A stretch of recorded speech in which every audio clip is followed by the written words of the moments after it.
Hello people. நேற்று வந்து பார்த்தீங்கன்னா சம்பவம் அத்தியாயம் 1 அப்படிங்கிற ஒரு மலையாள படம் பார்த்தேன். ரொம்ப நாளாகவே அந்த படம் பார்க்கணுன்னு யோசிச்சுட்டு இருந்தேன். பட் ஆனால் வந்து ஒரு 10 நாட்களாக கொஞ்சம் பயங்கர பிஸியாக இருந்தேன். பில்டப் பண்றணும், பீலா விடணும், அது முக்கியம் இல்ல. அதனால் வந்து அந்த படத்தை நாளைக்கு பார்த்துக்கலாம் தள்ளி வச்சிருந்தேன். பட் நேற்று வந்து பார்த்தே ஆகணுங்கிற ஒரு முடிவோடு வந்து டிவியை ஆன் பண்ணி பார்த்தேன்.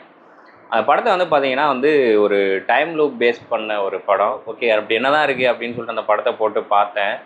ஃபஸ்ட்டு ஃப்ரேம்லேருந்தே பார்த்தீங்கன்னா பயங்கர ஒரு இன்டென்ஸாக ஒரு அடுத்து என்ன வரும் அப்படிங்கிற ஒரு த்ரில்லர் எலிமெண்ட்டோடு வந்து பயங்கரமாக கொண்டு போயிருந்தாங்க. ஸ்க்ரீன் ப்ளே வந்து பயங்கரமாக இருந்துச்சு.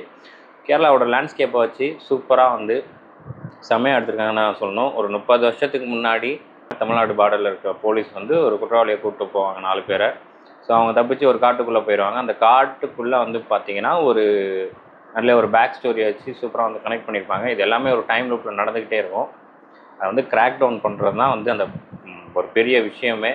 பயங்கரமான ஒரு ஸ்க்ரீன் ப்ளே. பிரேக் டவுன் பண்ணுறதுக்கே எனக்கு வந்து அப்படியே மூளைலாம் வெளில வந்த மாதிரி இருக்குது. பட் ஃபைனலி நான் வந்து பிரேக் டவுன் பண்ணிட்டேன். பிரேக் டவுன் பண்ண முடியாமலாம் இல்லை. ஸோ அந்த படம் பார்க்காதவங்க போய் பாருங்கள். கண்டிப்பாக வந்து நிறைய யோசிக்க வைக்கிற மாதிரி இருக்கும் சில சீன்ஸ்லாம்.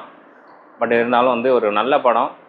இந்தமாரி த்ரில்லர் படம்லாம் பார்க்குறதுக்கு மலையாள படம் தான் வந்து பயங்கரமாக பெஸ்ட்டாக எடுத்துப்பாங்கன்னு சொல்லுவேன். ஸோ த்ரில்லர் படம்லாம் பார்க்கணுன்னா மலையாளத்தில் போய் பாருங்கள், பயங்கரமாக இருக்குது. ஸோ இந்த வீடியோ பிடிச்சினா do like, share and subscribe to vlogs of RKT. Bye.